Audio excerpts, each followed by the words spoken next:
Subscribe कीजिए हमारा YouTube channel examine you और लेटेस्ट वीडियो नोटिफिकेशन के लिए बेल आइकन को प्रेस करें। Hello friends, welcome to examine you learning today leading tomorrow. मित्रों, आज है 19 मई और आज हम 19 मई के सारे इंपॉर्टेंट करंट अफेयर्स आपके साथ में डिस्कस करेंगे। तो चलिए शुरू करते हैं कल के क्वेश्चन ऑफ द डे से। देखिए, कल मैंने क्वेश्चन पूछा था कि किस देश के कोविड-19 मरीजों में कावासाकी रोग के लक्षण पाए गए हैं। तो देखिए, ऐसा हुआ है इटली में।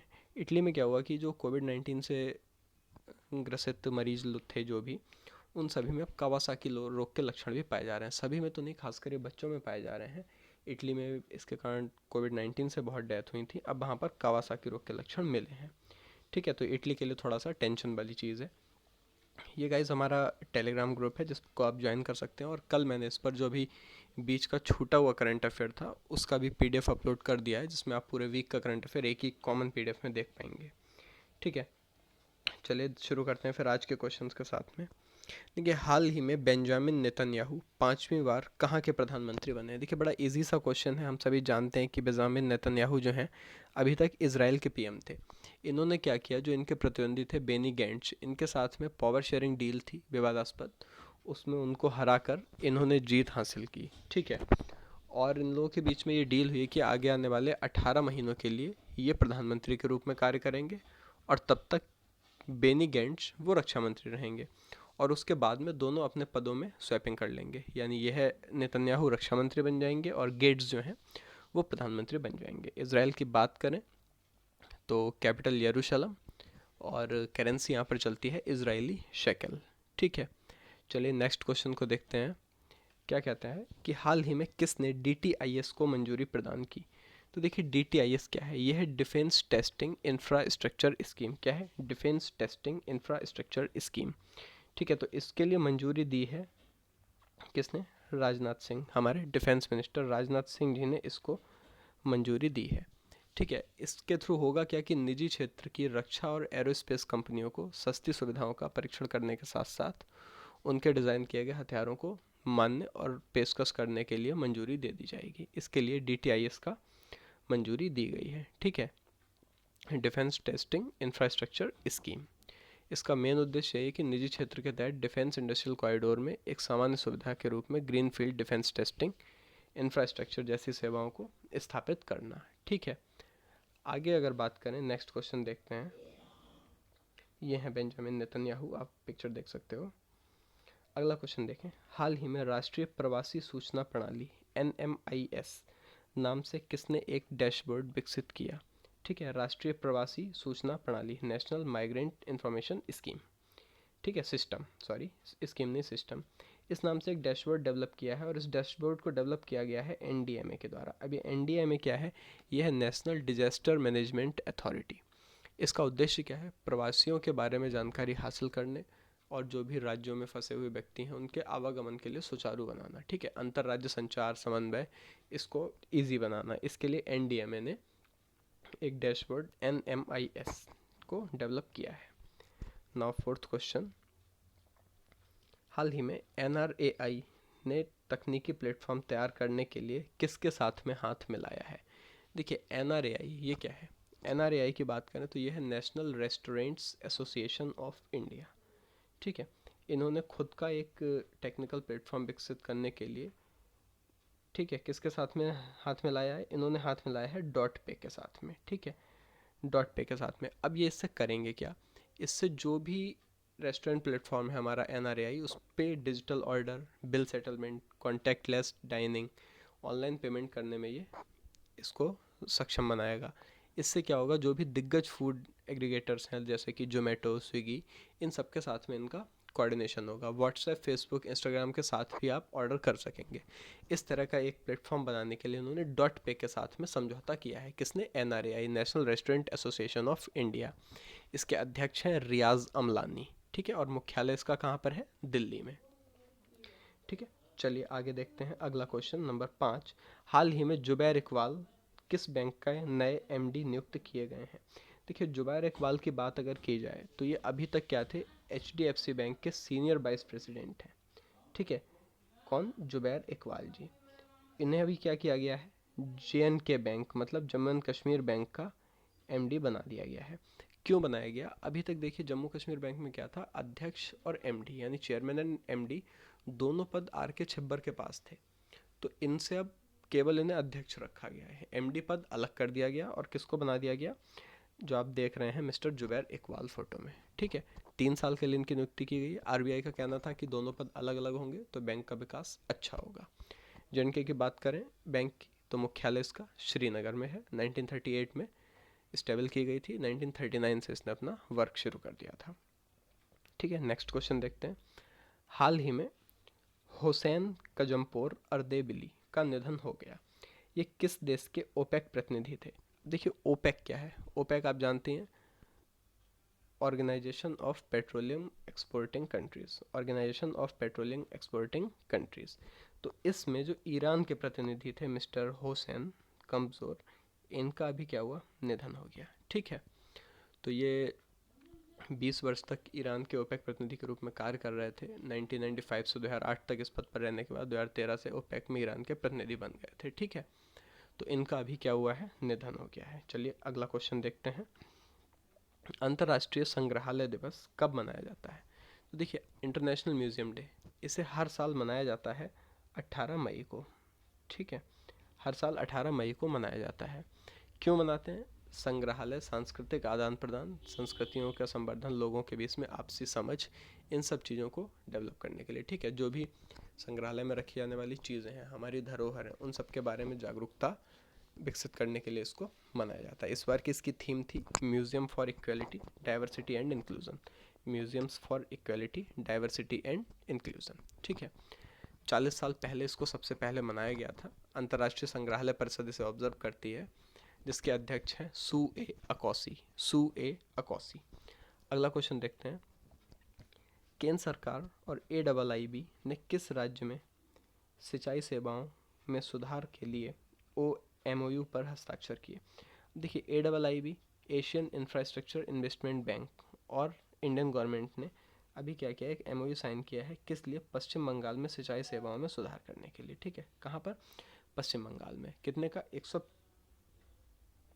145 मिलियन अमेरिकी डॉलर का ये MOU साइन हुआ है। ठीक है, मेन इसका एम है जो दामोदर घाटी कमान क्षेत्र है वहाँ पर बाढ़ प्रबंधन में और सिंचाई सेवाओं में सुधार करना। ठीक है, और बात करें पश्चिम बंगाल के CM तो ममता बनर्जी और गवर्नर जगदीप धनखड़। ठीक है, चलिए अगला क्वेश्चन देखते हैं। हाल ही में विश्व उच्च रक्तचाप एवं विश्व दूर संचार एवं सामाजिक सूचना दिवस मनाए गए। तो ये किस दिन मनाया गया? तो देखिए ये दोनों के दोनों दिवस मनाए गए थे 17 मई को, इसीलिए मैंने इन्हें एक कॉमन क्वेश्चन में इंक्लूड कर लिया। ये मनाए गए थे 17 मई को। ठीक है, बात करें विश्व उच्च रक्तचाप दिवस की, तो इसकी थीम क्या थी? इसकी थीम थी measure your blood pressure, control it, live long, जो ब्लू कलर से लिखी हुई है। ठीक है, हाई BP मीन्स उच्च रक्तचाप, इसको बढ़ता है तो दिक्कत होती है, तो इस पर जागरूकता के लिए इसको मनाया जाता है। ठीक है, और WHL इसको ऑब्जर्व करता है। ठीक है, WHL, ठीक, विश्व उच्च रक्तचाप लीग। ठीक है, इंटरनेशनल सोसाइटी ऑफ हाइपरटेंशन का एक अनुभाग है ये WHL, ये इसको मनाता है। इन्होंने क्या किया, अभी कोविड-19 महामारी के कारण 17 अक्टूबर 2020 तक विश्व उच्च रक्तचाप दिवस 2020 के उत्सव जो भी हैं उनको स्थगित करने की घोषणा की है। ठीक है, और WHL के अध्यक्ष जो हैं वो हैं अल्टा शुट्टे। ठीक, और अब बात करते हैं दूरसंचार एवं सामाजिक सूचना दिवस पर। ठीक है, इसके लिए अंतर्राष्ट्रीय दूरसंचार संघ इंटरनेशनल टेलीकम्युनिकेशन यूनियन मनाती है। इनकी थीम क्या है? कनेक्ट 2030 ICTs मतलब information and communication technologies for the sustainable development. ठीक है, 2030 को कनेक्ट कीजिए और सस्टेनेबल डेवलपमेंट पर वर्क करें। ठीक, ये इनकी थीम है। चलिए अगला क्वेश्चन 10। हाल ही में किस राज्य ने मातृ स्मृष्टि योजना की शुरुआत की? ठीक है, तो देखिए मातृ स्मृष्टि योजना की जो शुरुआत है यह भी की है हमारे पश्चिम बंगाल ने। ठीक है, तो पश्चिम बंगाल मैंने भी आपको बताया ही पश्चिम बंगाल के बारे में, हमारे CM ममता बनर्जी और जगदीप धनखड़ गवर्नर हैं। और पश्चिम बंगाल में एक बहुत ही फेमस हमारा सुंदरबन नेशनल पार्क है, और जिसके बारे में अभी मैंने क्वेश्चन बताया था वीकली वाले करंट अफेयर में कि यहाँ पर भी बाघों की संख्या 96 हो गई है। चलिए देखें अगला। हाल ही में किसे देश के सर्वोच्च खेल सम्मान खेल रत्न के लिए नामित किया गया है? देखिए, सर्वोच्च खेल रत्न से के लिए भी नामित किया गया है अंजुम मौदगिल को। ठीक है, अंजुम मौदगिल के लिए जो हमारा सर्वोच्च खेल सम्मान है खेल रत्न, उसके लिए नामित किया गया। ये हमारी एक शूटर है। ठीक है, चलिए अगला क्वेश्चन। हाल ही में किसे पाकिस्तान की वनडे क्रिकेट टीम का कैप्टन बनाया गया? तो देखिए, बाबर आजम के लिए पाकिस्तान की वनडे क्रिकेट टीम का कैप्टन बनाया गया है। पाकिस्तान की बात करें तो राजधानी इस्लामाबाद, पीएम इमरान खान और आरिफ अलवी यहाँ पर राष्ट्रपति हैं। ठीक है, मुद्रा यहाँ पर भी पाकिस्तानी रुपया चलती है। तो बाबर आजम को वनडे क्रिकेट टीम का कैप्टन पाकिस्तान की नियुक्त किया गया है। चलिए अगला देखें। 13, हाल ही में जारी कॉम्पटीशन फर्म रिपोर्ट के अनुसार कौन 6 साल के बाद दुनिया के पहले ट्रिलियनियर बन जाएंगे? देखिए, दुनिया के पहले ट्रिलियनियर की बात किया है तो जो इस समय दुनिया के सबसे अमीर आदमी जेफ बेजोस हैं, ये आपके 6 साल बाद पहले ट्रिलियनियर बनेंगे। ठीक है, अगला क्वेश्चन देखें। हाल ही में नाडा के अनुशासन पैनल में फिर से किसे शामिल किया गया? तो देखिए, NADA means national anti doping agency. इसके अनुशासन पैनल में अखिल कुमार जो हैं, इनको फिर से शामिल कर लिया गया है। ठीक है, चलिए अगला देखते हैं। हाल ही में किसने गिफी का अधिग्रहण किया? देखिए, गिफी क्या है? ये एक इमोजी बनाने वाली कंपनी है। ठीक है, क्या बनाती है ये बनाती है इमोजी, और इसका अधिग्रहण अभी कर लिया है फेसबुक ने।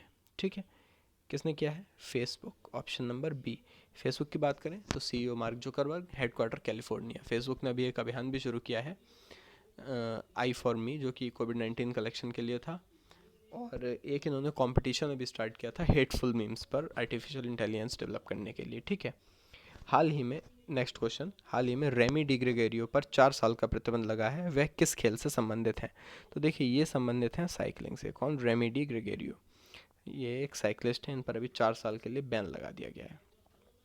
विक्टोरिया फॉल किस नदी पर स्थित है? तो विक्टोरिया फॉल की बात करें तो ये है जम्बेजी नदी पर स्थित। ठीक है, ये क्वेश्चन इसलिए आया क्योंकि अभी विक्टोरिया फॉल को टूरिस्ट के लिए फिर से ओपन कर दिया गया है, जो कि पहले बंद था। ठीक है, और अगर बात करें कंट्री की तो ये पड़ता है हमारे जाम्बिया कंट्री में। ठीक है, अगला क्वेश्चन। हाल ही में आईआईटी मद्रास द्वारा विकसित सुंदरम वेंटागो क्या है? देखिए, सुंदरम वेंटागो क्या है? ये आईआईटी मद्रास ने सुंदरम फाउंडेशन के साथ में मिलकर विकसित किया है, और ये एक तरीके का वेंटिलेटर है। ठीक है, ये क्या है? एक तरह का वेंटिलेटर है, जो कि क्या करेगा? श्वसन में सहायता करेगा। जैसे वेंटिलेटर श्वसन में सहायता करता है, वैसे ये भी श्वसन में सहायता करेगा। ठीक है, चूँकि कोविड-19 के चलते वेंटिलेटर्स की रिक्वायरमेंट ज़्यादा है, इसलिए इसको आईआईटी मद्रास ने विकसित किया है। Next question. 11वीं हॉकी इंडिया सीनियर राष्ट्रीय महिला चैंपियनशिप की मेजबानी कौन सा राज्य करेगा? तो देखिए, इसको मेजबानी करेगा हमारा उत्तर प्रदेश। ठीक है, 11वीं हॉकी इंडिया सीनियर राष्ट्रीय महिला चैंपियनशिप। उत्तर प्रदेश की बात करें तो मुख्यमंत्री मिस्टर योगी आदित्यनाथ और राज्यपाल श्रीमती आनंदीबेन पटेल जी हैं। दुधवा नेशनल पार्क यहाँ का बहुत फेमस नेशनल पार्क है। चंद्रप्रभा वाइल्ड लाइफ सेंचुरी भी काफ़ी इंपॉर्टेंट है, बहुत पूछी जाती है परीक्षाओं में। लखनऊ यहाँ की राजधानी है। ठीक है, चलिए आज का अंतिम क्वेश्चन। हाल ही में किस देश ने शिंगेन 201 व 202 नामक 2 उपग्रह लॉन्च किए?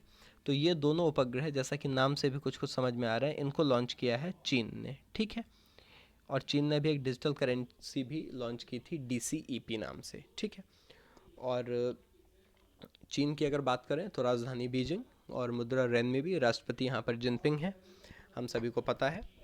तो दोस्तों, वीडियो को आपने देखा होगा, एंजॉय किया होगा, और आपको वीडियो अच्छी लगी है तो प्लीज़ लाइक कीजिए, सेशन को शेयर कीजिए दोस्तों के साथ, चैनल को सब्सक्राइब करें, और इसी तरह हमारे साथ जुड़े रहें। ये आपका क्वेश्चन ऑफ द डे। हाल ही में किस राज्य ने राजीव गांधी किसान न्याय योजना शुरू करने की घोषणा की है? इसका उत्तर आप लोगों को कमेंट बॉक्स में देना है। So thank you for watching. Video को शेयर करें, चैनल को सब्सक्राइब करें, और इसी तरह हमारे साथ जुड़े रहें। कल से मैं आपकी ज्योग्राफी की क्लास भी शुरू करूँगा, जो कि डे बाय डे आपके डिफरेंट टॉपिक्स पर वीडियो आएंगे। इंडियन ज्योग्राफी से मैं स्टार्ट करूँगा, बिल्कुल फुल डिटेल में लेकर के चलेंगे। ठीक है, तो तब तक के लिए इतना ही। धन्यवाद, आपका दिन शुभ हो।